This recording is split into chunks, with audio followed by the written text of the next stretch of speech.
Bismillahirrahmanirrahim. Assalamualaikum warahmatullahi wabarakatuh. Alhamdulillahirabbil alamin. Alhamdulillahirabbil alamin wa bihi nasta'in wa ala umurid dunya waddin. Wassalatu wassalamu ala asrafil anbiya'i wal mursalin wa ala alihi wa ashabihi ajma'in. Amma ba'd. Alhamdulillahirabbil alamin. Pada video kali ini saya Muhammad Adnan Royandi ingin mereview dan kita akan membahas mengenai buku yang sangat luar biasa ini, buku yang berjudul Seven Habits of Highly Effective People by Stephen Covey. Ini bukunya yang sangat luar biasa. Buku ini menjelaskan mengenai 7 kebiasaan orang-orang yang besar, orang-orang yang hidupnya maju, yang sukses. Jadi ada 7 kebiasaan agar kita bisa hidup secara sukses menurut Stephen Covey. Dan di dalam buku ini ada 4 bagian, ada 4 pembahasan dari kebiasaan-kebiasaan yang akan kita bahas nanti. Baik, jadi ada 4 bagian di dalam buku ini. Yang pertama, bagian pertama itu menjelaskan mengenai paradigma dan prinsip. Jadi di dalam buku ini menjelaskan bagaimana kita dari dalam keluar, diri kita ini melihat dunia luar, bagaimana kita merespon, bagaimana kita mereaksi hal-hal yang ada di luar di dalam diri kita. Jadi buku ini menjelaskan mengenai paradigma, prinsip kita dari dalam diri kita untuk melihat dunia luar. Nah, di sini ada beberapa cara untuk kita melihat dunia luar. Kemudian bagian kedua yaitu pembahasan mengenai 3 kebiasaan, yang mana itu kebiasaannya untuk melatih diri kita untuk menjadi seorang pemenang dalam artian lain. Kemudian bagian ketiganya adalah 3 kebiasaannya lagi, 3 kebiasaan selanjutnya, yang mana kebiasaan-kebiasaan ini adalah yang berhubungan dengan orang lain, yang kita bisa menjalin kerjasama dengan orang lain, yang bertujuan menjadi pemenang secara bersama atau secara berkelompok. Dan kebiasaan yang terakhir, satu kebiasaan yang terakhir itu adalah untuk melatih potensi diri kita. Jadi ada 4 bagian yang dijelaskan di dalam buku ini. Baik, sebelum kita masuk ke 7 kebiasaan-kebiasaan yang menjadikan orang sukses atau kebiasaan-kebiasaan efektif, kita akan membahas tentang paradigma dan prinsip dari dalam keluar. Jadi Stephen Covey menjelaskan bagaimana cara pandang kita mengenai dunia luar. Di sini Stephen Covey menggambarkan di dalam bukunya ketika ada gambar yang mungkin abstrak, secara abstrak, dan kita harus melihatnya. Bagaimana reaksi kita terhadap gambar ini? Dan di sini ada gambar yang kedua yang menjelaskan gambar yang lebih jelasnya. Yang sini lebih kelihatan adalah gambar seorang wanita. Jadi di dalam penjelasan ini Stephen Covey menjelaskan bagaimana cara pandang kita terhadap dunia luar. Ada beberapa hal yang bisa kita lihat secara bagus dan ada beberapa hal yang kita lihat tidak bagus, itu tergantung cara pandang kita. Maka yang terpenting adalah kita memperbaiki diri kita supaya kita bisa melihat dunia juga secara baik. Baik, sekarang kita langsung masuk ke 7 kebiasaan efektif yang bisa menjadikan kita orang sukses, bisa menjadikan kita orang yang lebih maju di dalam kehidupan kita. Tapi sebelum kita masuk, kebiasaan-kebiasaan ini haruslah kita latih, harus kita perbaiki di dalam hidup kita. Karena kebiasaan ini bisa jadi akan menentukan hidup kita. Kalau kita ingin hidup baik, kalau hidup kita ingin maju, ingin sukses, maka kita lakukan 7 kebiasaan ini kurang lebihnya. Maka kalau 7 kebiasaan-kebiasaan ini sudah kita lakukan, maka bisa dijamin hidup kita akan menjadi maju, hidup kita akan menjadi baik, hidup kita akan menjadi sukses. Baik, kita langsung masuk ke kebiasaan yang pertama. Kebiasaan yang pertama di sini adalah jadilah proaktif, atau dalam artian lain adalah be proactive. Apa yang dimaksud dengan be proactive? Jadi manusia itu dibagi menjadi 2, ada proaktif, ada reaktif. Nah, maka di dalam buku ini Stephen Covey menjelaskan kita harus menjadi yang proaktif, jangan sampai menjadi yang reaktif. Apa yang dimaksud dengan proaktif atau reaktif? Reaktif itu adalah bagaimana manusia itu selalu mereaksi mengenai kebiasaan-kebiasaan orang, tergantung kepada orang lain dalam artian lain. Sedangkan kalau proaktif adalah bagaimana kita mereaksi dan kita bisa mengendalikan diri kita. Dan di sini Stephen Covey membagi menjadi 2 lingkaran. Nah, di sini ada 2 lingkaran.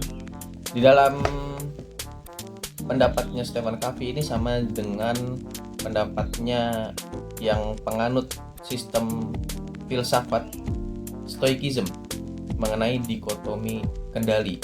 Jadi ada 2 hal yang harus kita kendalikan. Ada 2 kendali. Yang pertama adalah lingkaran yang pertama yang lebih luasnya adalah lingkaran mengenai kepedulian. Lingkaran di luar itu adalah hal-hal yang tidak bisa kita kendalikan, seperti cuaca, kemudian pendapat orang lain, komentar orang lain, kemudian hal-hal yang bersangkutan dengan orang lain yang tidak bisa kita kendalikan. Itu berada di lingkaran yang ada di luar. Kalau lingkaran yang di dalamnya itu adalah lingkaran pengaruh. Dalam artian lain adalah bagaimana kita bisa kendalikan hidup kita, emosi kita, pendapat kita, kemudian hal-hal yang bisa kita kendalikan lainnya. Nah, di dalam penjelasan ini, jadilah proaktif. Kita harus bisa mengendalikan diri kita, bukan situasi di luar yang bisa mengendalikan diri kita.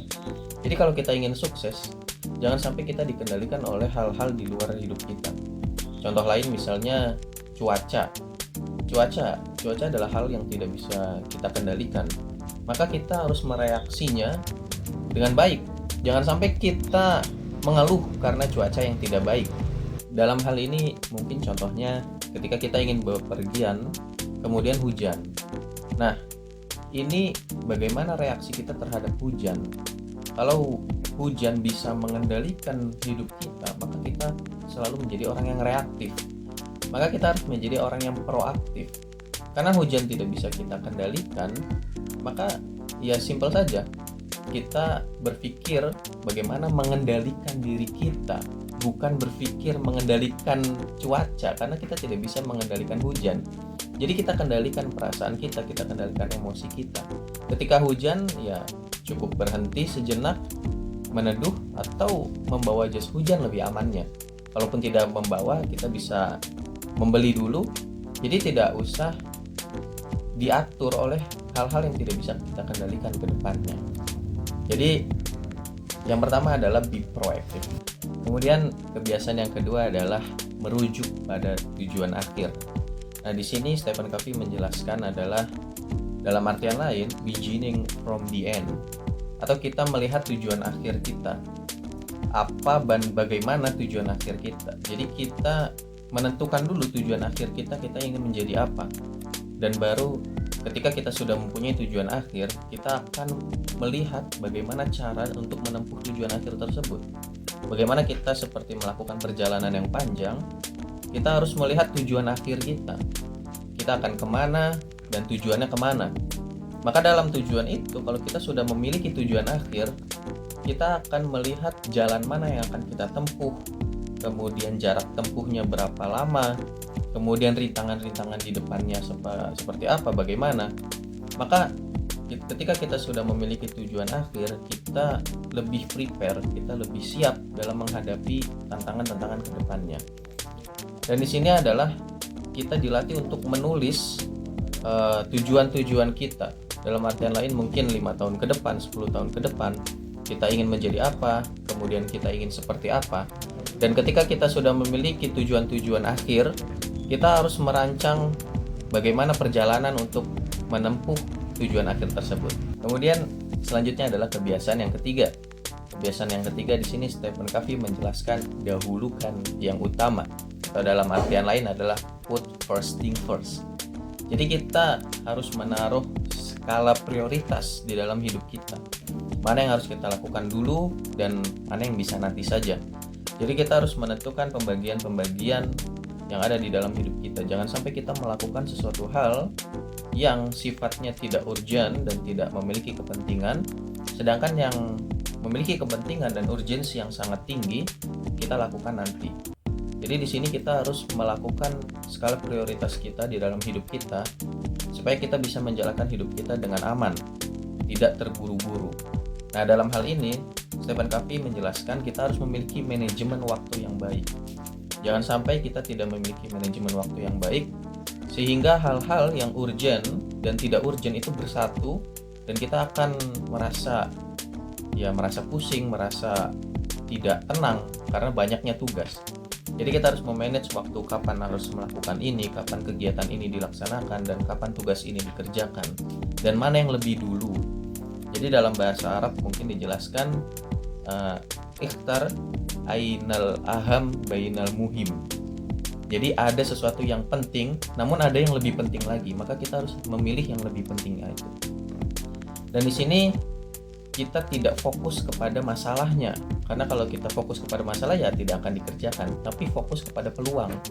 Mana yang bisa dikerjakan lebih dulu, peluangnya apa, lebih gampang mana, lebih cepat selesai mana. Di sini ada pembagian-pembagiannya. Maka Stephen Covey menjelaskan kita dahulukanlah yang utama. Kemudian yang keempat, kebiasaan yang keempat adalah berpikir menang-menang. Nah, memasuki kebiasaan yang keempat ini adalah kebiasaan-kebiasaan yang kita ada berkesinambungan dengan orang luar, dengan orang lain. Atau dalam artian lain di sini adalah think win-win. Di sini adalah Stephen Covey menjelaskan kita harus berkolaboratif. Jadi jangan hanya sekedar berkompetitif, tapi kita juga harus berkolaboratif. Yang mana kolaborasi ini bisa menjadikan kita lebih maju secara bersama. Jangan sampai kita berpikir kita harus menang, tapi diri kita saja yang menang.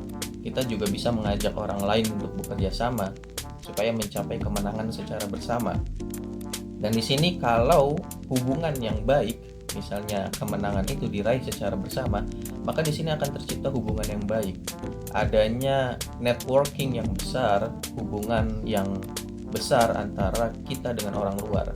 Jadi ketika ada proyek lain, ada pekerjaan lain, orang akan menganggap kita sebagai kinerja, sebagai teman kerja, rekan kerja yang baik karena kita memiliki tujuan menang bersama.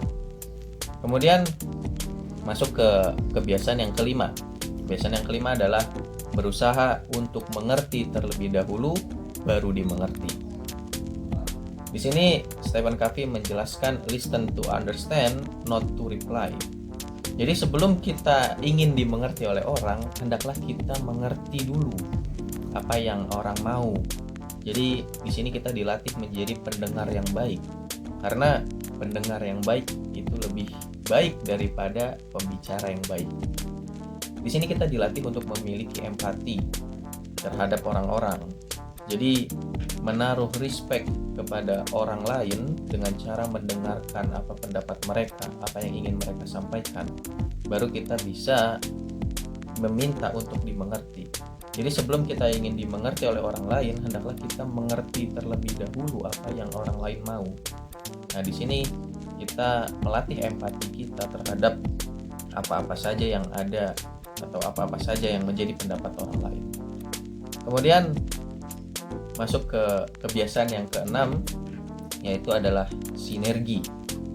Nah, di sini Stephen Covey menjelaskan adalah mewujudkan sinergi. Sebenarnya ini sama dengan yang kebiasaan yang nomor 4, mencari teman berkolaborasi. Dan di sini kita harus bersinergi, maju secara bersama-sama. Kita harus menjalin kerjasama yang luar biasa. Kita bersinergi dengan yang lain dalam mewujudkan hal-hal yang bisa membuat hidup kita semakin maju. Nah, di sini akan menjadikan orang berpikir kalau kita memiliki kontribusi yang baik di dalam kebaikan. Jadi ketika ada orang lain ingin mengajak kita dalam kebaikan, ingin mengajak kita dalam suatu proyek atau suatu pekerjaan, maka kita akan memiliki kepercayaan. Karena di dalam kepercayaan tersebut, orang akan melihat kita mempunyai sinergi yang bagus untuk bekerja sama. Jadi Stephen Covey menjelaskan di dalam buku ini, apa yang ada dalam hidup kita terdapat kontribusi juga dalam orang lain. Jadi bukan hanya saja kita bekerja sama dengan orang lain, tapi orang lain juga mau bekerja sama dengan kita. Kemudian kita masuk ke kebiasaan yang terakhir, kebiasaan ke-7, yang mengenai asahlah gergaji. Jadi di dalam buku ini Stephen Covey menjelaskan kita harus mengasah gergaji kita untuk sebelum kita memotong pohon. Jadi di sini kita diibaratkan kita sedang menggergaji pohon yang besar, pohon yang kuat, tapi mungkin gergaji kita masih tumpul, gergaji kita belum kuat, sehingga akan merasa kesulitan dan akan lama dalam memotong atau menggergaji pohon tersebut. Maka sebelum kita gergaji pohon tersebut, atau dalam artian lain di dalam kehidupan kita, sebelum kita melakukan tindakan, maka kita harus mengasah gergaji kita. Nah, gergaji yang dimaksud oleh Stephen Covey di sini adalah yang pertama mental. Jadi kita mengasah mental kita supaya kita menjadi orang yang kuat. Jadi jangan sampai kita bertindak tapi kita tidak kuat mentalnya. Ya, maka kita akan menjadi hancur. Kemudian mengasah fisik. Nah, dalam hal ini fisik juga berpengaruh dalam tindakan-tindakan kita, karena mungkin kedepannya kita akan melakukan kebiasaan-kebiasaan yang berat yang membutuhkan fisik yang kuat. Nah, di sini Stephen Covey harus mengasah kita dalam fisik kita. Nah, di sini kemudian yang terakhir adalah emosional atau spiritual. Jadi secara emosional dan secara spiritual kita juga harus diasah. Jadi bagaimana kita bertindak dan kita sudah kuat, maka itu akan memudahkan kita dalam melakukan tindakan tersebut. Apabila kita lemah dalam tindakan kita, ya kemungkinan ada hal-hal yang lemah juga di dalam diri kita sehingga kita belum bisa bertindak banyak. Nah, dalam artian lain adalah kita harus memperkuat keterampilan kita, memperkuat kualitas keahlian kita sebelum kita bertindak. Jangan sampai kita bertindak namun keahlian atau keterampilan kita masih minim. Dan di sini yang terakhir adalah Stephen Covey menjelaskan step by step. Karena untuk melakukan tindakan kita harus step by step. Kita asah pelan-pelan, kita asah gergaji kita asah keahlian kita untuk menjadi orang yang besar, untuk menjadi orang yang bisa bertindak dengan baik, namun secara step by step, secara perlahan-lahan.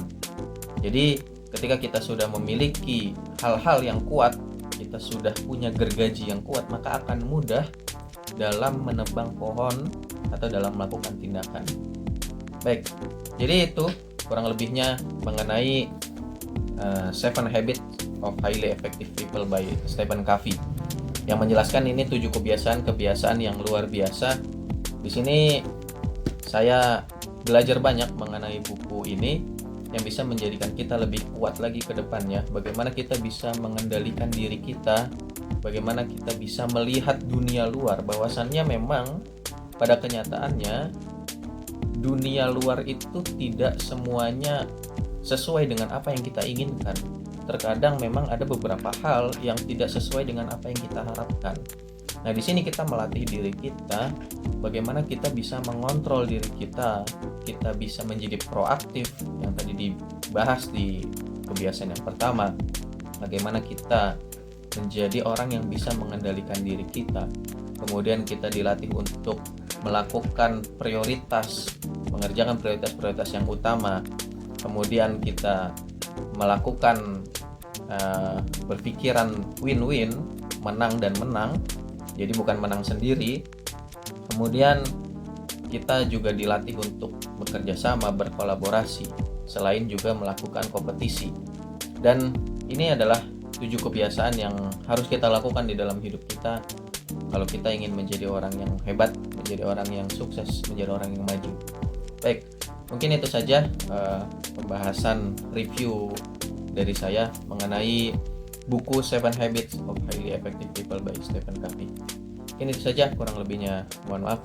Wabillahi taufiq wal hidayah. Assalamualaikum warahmatullahi wabarakatuh.